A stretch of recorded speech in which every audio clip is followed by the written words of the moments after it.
clear his throat. There are certain things many seniors say at a doctor's visit without realizing it can actually hurt their care. In this video, I'm going to break down the biggest ones and what you should say instead. Because this isn't really about saying the wrong thing, it's about how small phrases can completely change how your doctor understands what's going on with you. And I've seen this happen over and over again. I've been a nurse for over 30 years, and if there's one thing I can tell you, it's this: communication matters more than people realize. It's not just about what's happening in your body, but how you describe it, because your doctor isn't with you 24/7. They're relying on what you tell them. So when certain phrases get used, even casually, they can accidentally minimize, confuse, or delay your care. Let's start with the classic: "I'm fine, and I get it." This is almost automatic for most people. But here's the problem. "I'm fine" tells your doctor nothing. And I've seen patients say, "I'm fine," and then 2 minutes later describe pain, fatigue, dizziness, trouble sleeping. That's not fine. That's information your doctor needs. I remember one patient in particular. She came in and said, "Oh, I'm fine." And as we kept talking, she casually mentioned that she'd been getting dizzy almost every day. She just didn't think it was worth bringing up.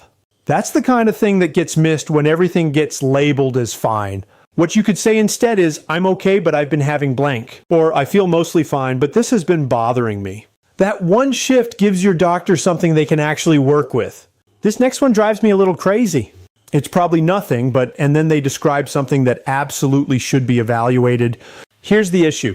When you minimize your own symptoms, your doctor may unconsciously do the same. Not because they don't care, but because you've already framed it as not important. And I've seen this delay diagnosis more than you think. What you should say instead is, "I don't know if this is serious, but here's what I'm noticing." Now you're sharing without dismissing.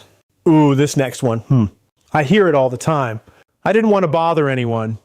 Especially when symptoms have been going on for days or weeks. This is exactly what landed my mom in the hospital with an ovarian cyst the size of a grapefruit when I was 16. Let me say this clearly. You are not bothering your doctor. That is literally their job.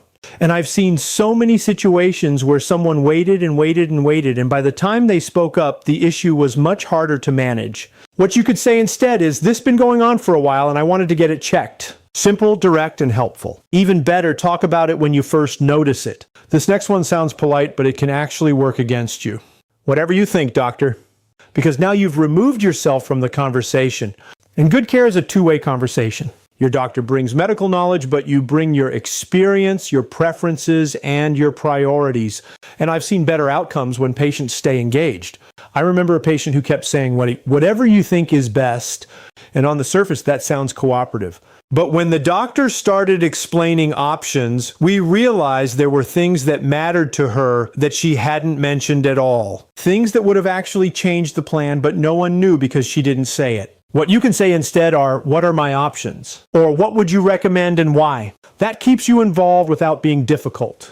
Ooh, and then there's my absolute favorite, and I know I say they're all my favorite, but really this one, as a telehealth nurse, I Googled everything.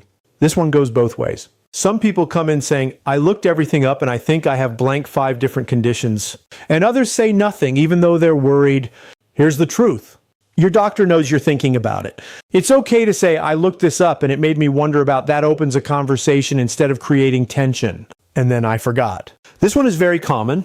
You get to the appointment and suddenly forget half of what you wanted to say. And then later you think, "Well, why didn't I bring that up?" I've seen this happen constantly. Important details get missed, and those details matter. What you should do instead is write things down, even just a few bullet points. Symptoms, questions, concerns, because your appointment is your time and you want to use it well. If you're not sure what to say, here's a simple way to think about it and to make notes about it before you go into the doctor. What am I feeling? When did it start? Has it changed? And what concerns me about it? That alone gives your doctor a much clearer picture. And here's a little insider tip. The more specific you are, the easier it is for your doctor to help you. Here's the bottom line. Your doctor isn't just treating your condition. They're responding to the information you give them. So small changes in how you communicate can lead to better understanding, faster decisions, and more accurate care.